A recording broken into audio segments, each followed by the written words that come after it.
Hi, it's the 21st of August, 2026, and I want to talk about the state of the world. Um, because, as I explained in the previous video, we're on a crossroad because half the world is living in a democratic country where the government is for the people, by the people, and the other half is living in a tyranny where the 1% rule, and which is based on the morals, the basic emotion of greed. And what the and my point is that you cannot have democracy and greed. You can't. Greed results in tyranny because it results in a gap between the rich and the poor. It results in a chaos economy. Eventually, all the wealth and power will rest with the 1%, and that is tyranny. You cannot have a democracy where the main emotion, where the main moral fiber is made up of greed. It just doesn't work. And, well, it's very simple. There just isn't enough wealth in the world to make the 100% as rich as the 1%. There just isn't.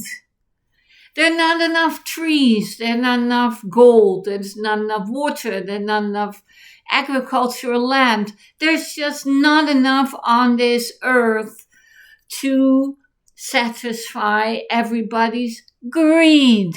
There isn't. It's a finite planet. But there is enough for everybody's need.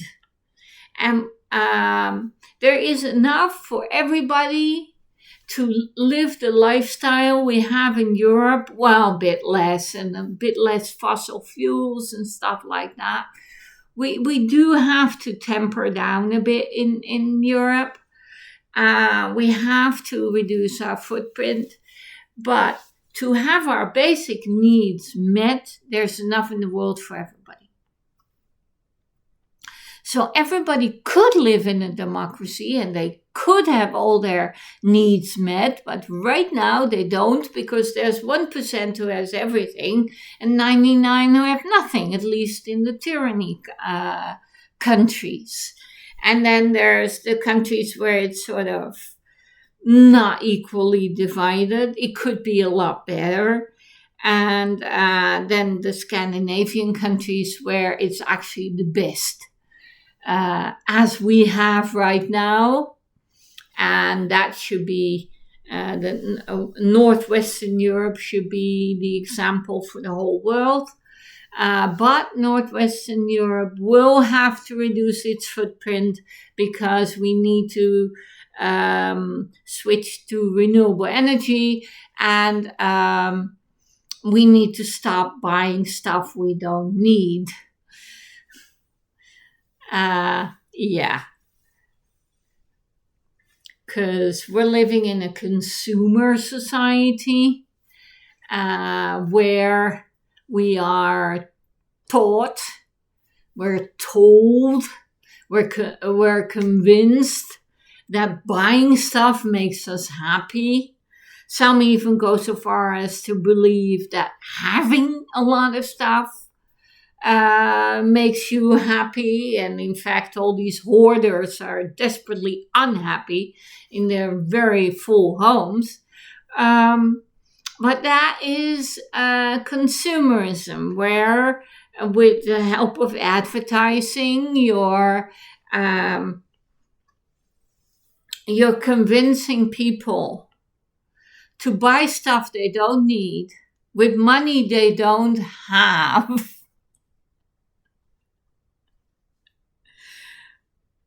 Which just gets stuck in the garage, in the attic. And it doesn't make them happy. But they're told it'll make them happy, that the act of buying makes them happy, because actually the act of having all that stuff doesn't make you happy. It's just a headache, you know. So that is consumerism. And a lot of people are saying, well, we should get rid of capitalism and we should go to communism, socialism, or whatever ism you want. And my point is, forget about all the isms, and forget about all the economic systems, and forget about all the organizations and all the way we organize ourselves. Forget about it. That is just management talk and intellectual talk, and it's nice for discussions between professors at the university. Now, which ism, you know, and then there's all these managers who want to reorganize and have a different structure, and who start rearranging the structure and the organization and the government, and that will not help you either. You don't have to change the government. You don't have to change the organization. That is not necessary.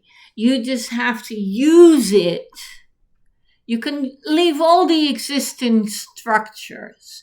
You just have to use it in a way that it meets everybody's needs and not everybody's greed. So don't have all these discussions about isms. That is just to keep us busy so the 1% can go on taking all our money. That is, all those isms are distractions.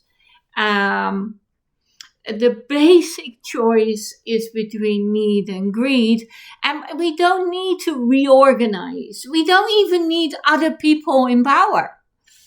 You know, we don't need to change the people in power. We need to change the position in the people in power. All they have to do is, instead of choosing to feed their personal greed, to be in office and in management, etc., to with the goal of increasing their personal wealth, you know, all they have to do is change and say, okay, I have this position and I'm using it to make life better for the people, like in government, or for the company and all the workers in the company, and the planet and the environment, and even our consumers. That is what I will work for. And that is a choice. And it doesn't matter who that man or woman is who's on that chair. What matters is what he does, and who decides whether a CEO or a president or a congressman or the school administrator, whether they work for the people, for the children, for the workers, or whether they work to get rich personally. That is always the choice. And if you go for greed, you go for tyranny, you go for making other people poorer, because there's not enough to go around. That is a fallacy. There is not enough in this world to make everybody the 1%. But there is enough in the world for everybody's need if the 1% give up all their wealth and put it all in a great big pot and we share it all together. Then there's enough for everybody. But there's not enough for everybody to live the lifestyle of the rich. There just isn't. On the other hand, why would you want to? What is so wonderful about living in a big palace, surrounded by guards because you're afraid you're going to get robbed every 5 minutes, to have all these diamonds and gold stuff in your safe. You can't even wear it because you're afraid if you leave the house you'll get mugged, and have all this money in the bank, which just does multiplying and multiplying with their interest. But what are you going to do with all the money? It's just there. And how much steak can you eat? So to me, and then they're competing. I have a 100-foot yacht. I have a 200-foot yacht. I have a 300-foot yacht. It's silly. It's silly.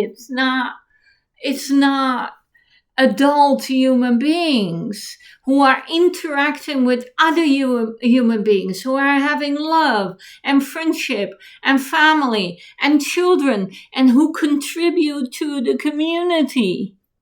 That is what being alive or being human is all about. It's not about having a 200-foot yacht.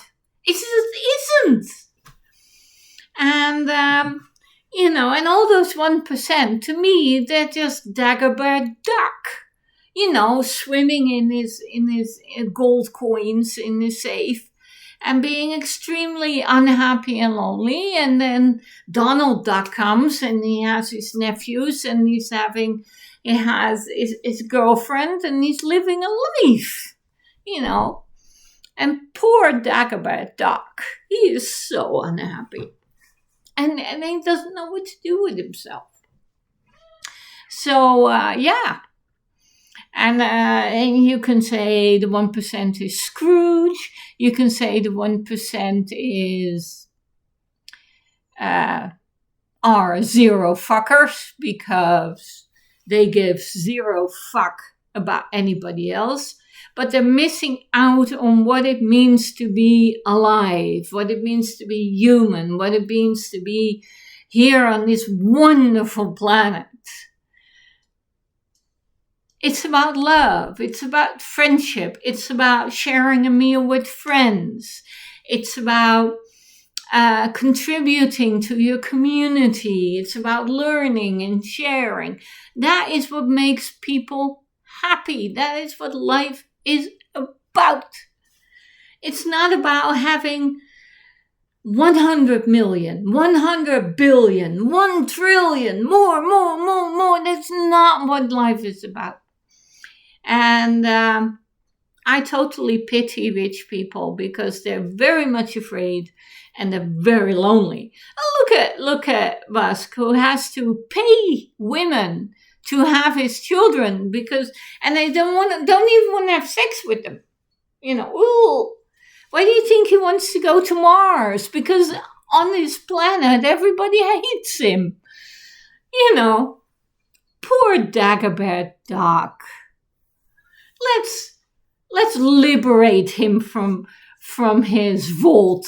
Let's take all the coins he has and just give it to the people. And that's what life's about. So in giving up greed and going to need, we're basically going to a life where we can enjoy all the good things in life, all the things that make us happy and fulfilled and feel loved and feel part of a community. And that is what we should aim for. But as soon as you choose greed, you got tyranny, you got monopoly, you got rent-seeking, you got armed guards, you got war, you got misery for the 99, and misery for the 1%, basically. And so, yeah. And I think it's a great thing because, this organization of millionaires who want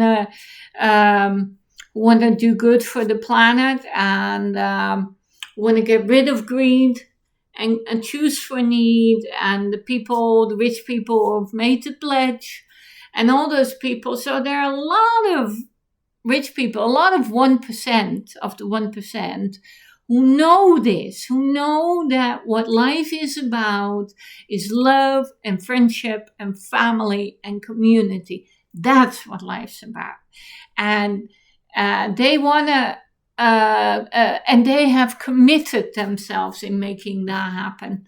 Unfortunately, there are still people in the USA who vote for for MAGA, for the Republican Party, who says greed is good and fuck you.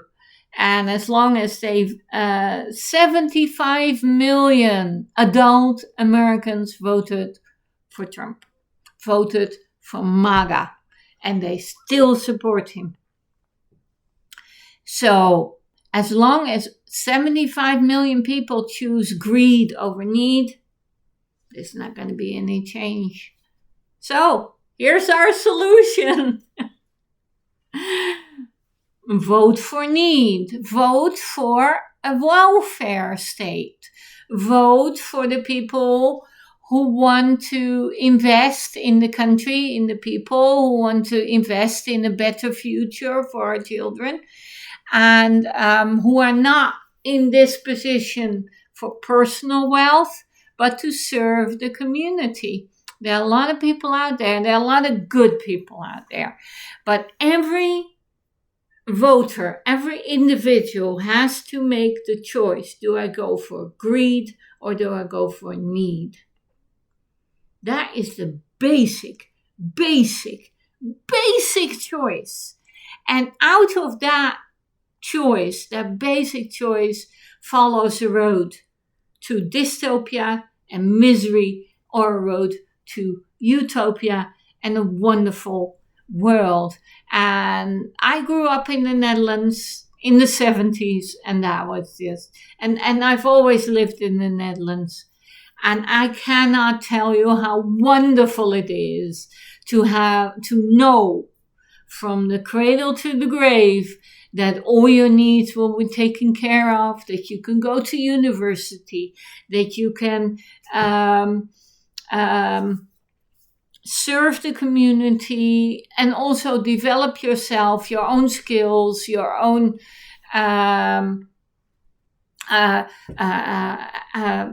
talents, and live a full life with family and friends and love and freedom, and the freedom from fear, the freedom from fear of war, the freedom from fear of poverty, the freedom from fear of hunger.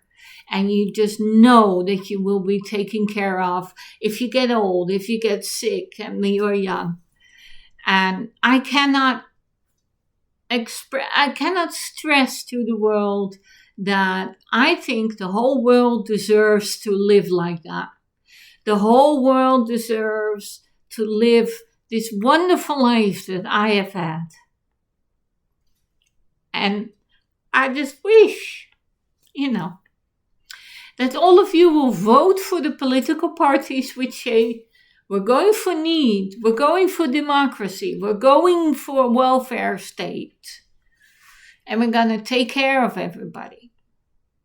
I hope you're going to vote for these people and for these parties, and especially to choose for yourself, this is the road I'm going to walk for the rest of my life.